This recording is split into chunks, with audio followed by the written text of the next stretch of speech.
Subsequent change in the law cannot be said to be the ground for condonation of delay. ह्याचाच अर्थ असा की जर का कायद्यामध्ये बदल झाला किंवा कायद्यामध्ये नव्याने एखादा सेक्शन ॲड करण्यात आला किंवा संपूर्ण कायदाच जर बदलला गेला तर त्या बाबतीमध्ये तुम्हाला तुमच्या प्रकरण दाखल करण्यासाठी जो काही विलंब झालेला आहे त्या विलंबाच्यासाठी माफी देता येणार नाही. माननीय सुप्रीम कोर्टाने आत्ता रिसेंटली ह्या विषयाच्या संदर्भात परत एकदा पुनरुच्चार केलेला आहे. काय आहे हा सगळं प्रकरण हे आपण समजून घेऊया. दिल्ली म्युनिसिपल कॉर्पोरेशननी साधारणपणे 1957 ते 2006 ह्या कालावधीमध्ये ज्या ज्या अनुषंगाने जी काही संपादनं केली त्या बाबतीत 1894चा जमीन अधिग्रहण कायदा ह्याच्या अनुषंगाने दिल्ली कॉर्पोरेशननी त्या बाबतीत अवॉर्ड्स पास केले होते. अवॉर्ड्स पास करून त्याच्यामध्ये वेगवेगळ्या लोकांच्यासाठीचे जे काही पैसे देणं होतं ते पैसे दिल्ली गव्हर्नमेंटनी त्यांचे जी काही लोकांची देणी होती ती देणी एका ठिकाणी ट्रेजरीमध्ये जमा करून ठेवलेली होती. या बाबतीमध्ये ज्या वेळेला 2006 पर्यंत असे पैसे दिलेले होते, परंतु ज्या लोकांच्या जमिनी अशा पद्धतीने अधिग्रहित करण्यात आल्या म्हणजे संपादित करण्यात आल्या त्यांनी ते पैसे काढून घेतले नाहीत आणि त्यांना मिळालेली ही जी काही रक्कम होती या रकमेच्या अनुषंगाने त्यांनी कुठल्याही पद्धतीचं चॅलेंज केलं नाही. 2013 साली अशी घटना झाली की 2013 साली जमीन अधिग्रहणाच्या बाबतीत एक नवा कायदा आला. या नवीन कायद्याच्या अनुषंगाने आपण एक ढोबळ मनाने उदाहरण घेऊया. याला अगदी तंतोतंत आपण पर्सेंटेज वाईज नाही जोडू शकणार. असं समजून चालूयात की एखाद्याची जर का जमीन अधिग्रहित झाली आणि त्याला त्या जमीन अधिग्रहणाच्या वेळेला त्याच्या जमिनीची किंमत 1 लाख रुपये आहे, तर 1 लाख रुपयाच्या समोर सर्वसाधारणपणे त्यावेळेला गव्हर्नमेंट जुन्या कायद्याप्रमाणे एक 25,000 ते 30,000 मॅक्झिमम इतकं मोबदला किंवा आपण मुआवजा देत असायचं. नवीन कायद्यामध्ये साधारणपणे असं व्हायला लागलेलं आहे की 1 लाख ही जी रक्कम आहे ही रक्कम त्या जमिनीच्या बाबतीमध्ये आपण रेडी रेकनर आणि त्याचबरोबर त्या जागेच्या बाबतीत असणारा जो काही आपण सेलिंग कॉस्ट आहे म्हणजे त्याच्या बाबतीतलं जे काही मार्केट कॉस्ट आहे या सगळ्याचा विचार करून गव्हर्नमेंटनी त्या 1 लाख रुपयाच्या बदल्यामध्ये सर्वसाधारणपणे एक 2.5 ते 3 लाख रुपये द्यायला सुरुवात केली. हा इतका तफावत किंवा एवढी मोठं अंतर या रकमांमध्ये दिसायला लागलं.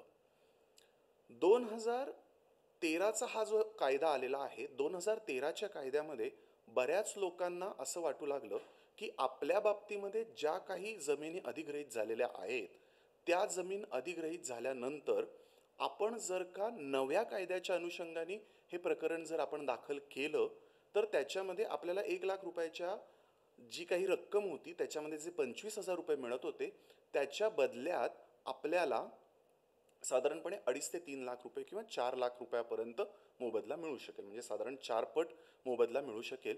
अशा अर्धवट माहितीवरती बऱ्याच लोकांनी प्रकरणं दाखल करायला सुरुवात केली. नमस्कार, ॲडव्होकेट आनंद या आपल्या यूट्यूब चॅनलवर तुमच्या सगळ्यांचं स्वागत आहे.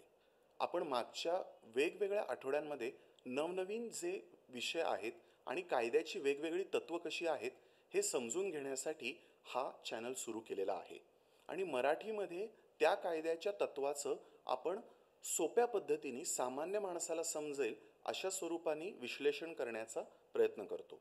अर्थात यामध्ये सुप्रीम कोर्टाच्या ज्या काही वेगवेगळे आदेश असतात किंवा नवीन जो काही कायदा येतो किंवा अशा काही ज्या कायदेशीर घटना घडतात त्याच्या बाबतीत आपण आवर्जून उल्लेख करून त्याचं विश्लेषण करण्याचा या चॅनलवरती प्रयत्न करत असतो. ॲडव्होकेट आनंद या चॅनलला आत्तापर्यंत तुम्ही जर सबस्क्राईब केलेलं नसेल तर नक्की याला सबस्क्राईब करा आणि हा जो आपला जो काही व्हिडिओ आहे त्याला लाईक करायला विसरू नका. आता आपण या व्हिडिओच्या बाबतीत पुढे सरकूयात. जे काही आत्तापर्यंत अधिग्रहण झालेलं होतं ते अधिग्रहण लोकांनी चॅलेंज करायला सुरुवात केली.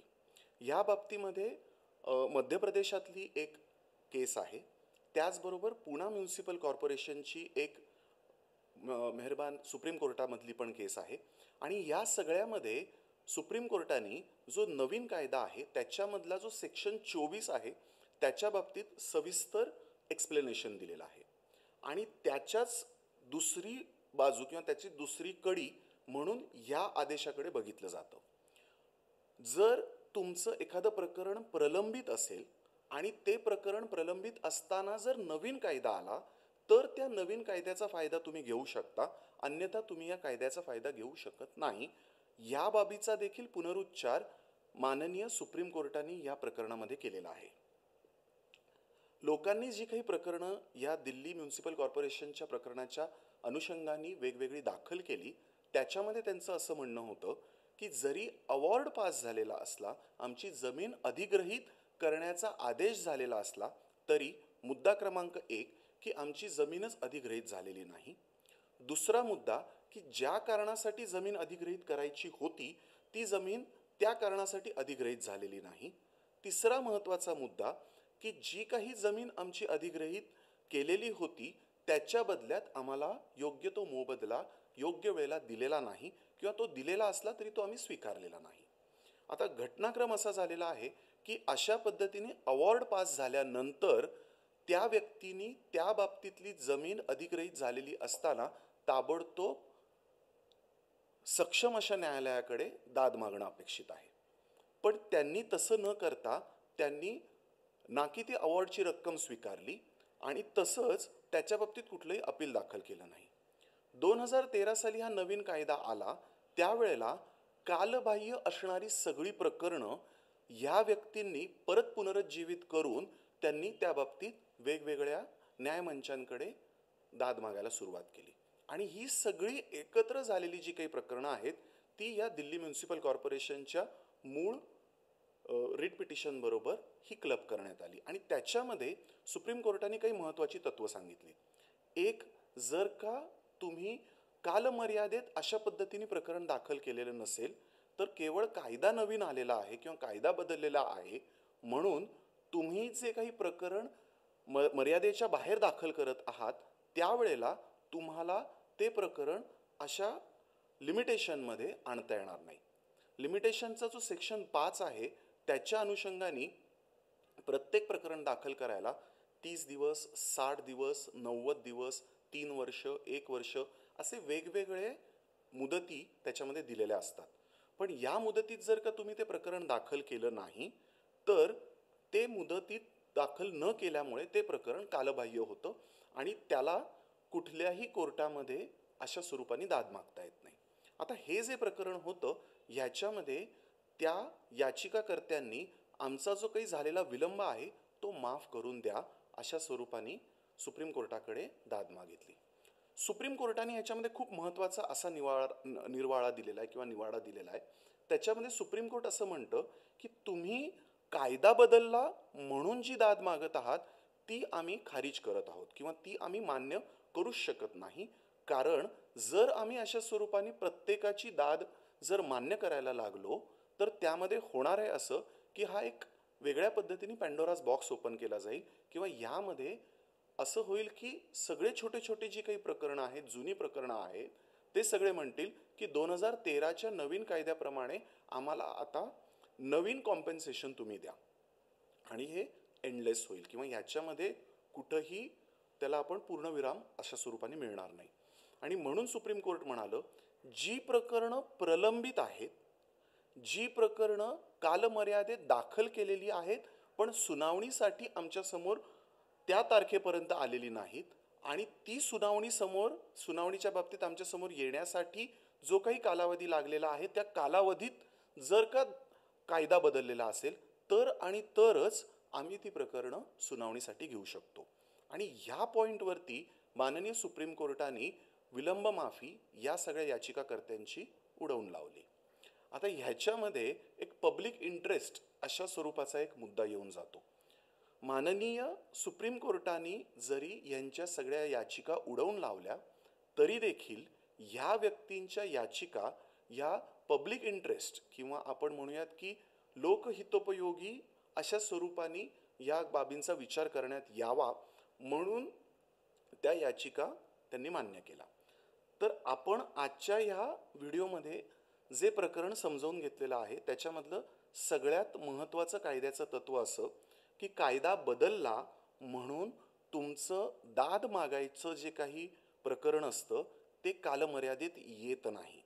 त्यामुळे जर का तुमच्या बाबतीत कुठलाही चूक झालेली असेल, अन्याय झालेला असेल किंवा तुमच्या बाबतीत जर का काही कुठल्याही पद्धतीने खोटं झालेलं असेल, असं जर का तुमचं म्हणणं असेल, तर कृपया करून ताबडतोब किंवा आपण म्हणूयात योग्य त्या कालमर्यादेत योग्य त्या वकिलांकडे अप्रोच करून तुम्ही प्रकरण हे दाखल करायला हवं. आम्हाला हे सगळं प्रकरण कसं दाखल करायचं हे माहितीच नव्हतं किंवा आमच्याकडनं हे प्रकरण दाखल करायला विलंब झाला तर लक्षात घ्या, प्रकरण दाखल करण्यासाठी विलंब माफी नसते.